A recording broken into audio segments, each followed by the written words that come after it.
For today's video, maagang pumunta sa puntod ng aming mga mahal sa buhay. Eto na nga, nagtitirik na si ate at andun na ako nagpapalamig kasi sobrang init sa Santa Barbara. At andito kami sa simbahan ng Santa Barbara at may nakita ko, kawawa naman to. Pero yun nga, hindi ko alam kung paano napunta to. Siguro naglaro lang yung mga bata. Tapos pagkatapos ng Santa Barbara, dito naman kami sa Dagupan Cemetery.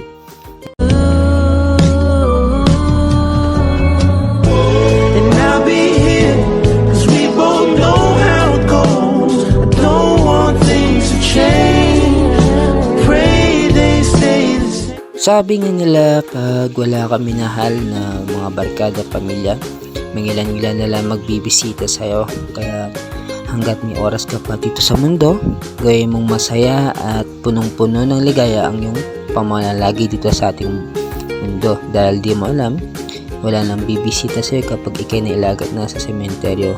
Be humble always kahit ano pa man ang mangyari sa'yo. Yumaman ka man o maging mahirap, be humble and make friends always. Sa puntong ito, dito na kami sa Basa Mall dito sa Dagupan. Nagpalamig pagkatapos nun kumain ng kalaskus. Tapos yun, after a minute, sumakay ng bus papuntang Baguio. Kasi pauwi na kami to bandang alas 4 na alas 3. At may nadaanan nga kami nangangampanya sa oras ng ito. Tingnan nyo sa video na to.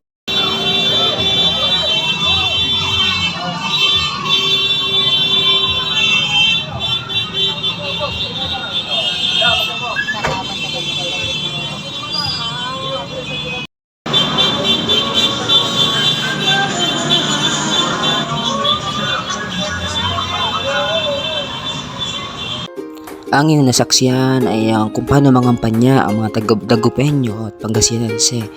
Minsan may nakita kami dito, nag-aabang sila sa gilid ng kalsada kung anong ibabato ng kandidato candy man o pera.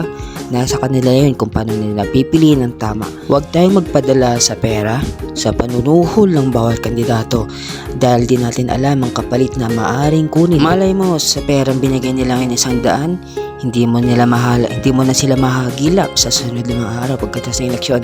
Kaya think twice para hindi natin masayang ang boto. Ganon nga talaga kainit ang politika sa ating bansa.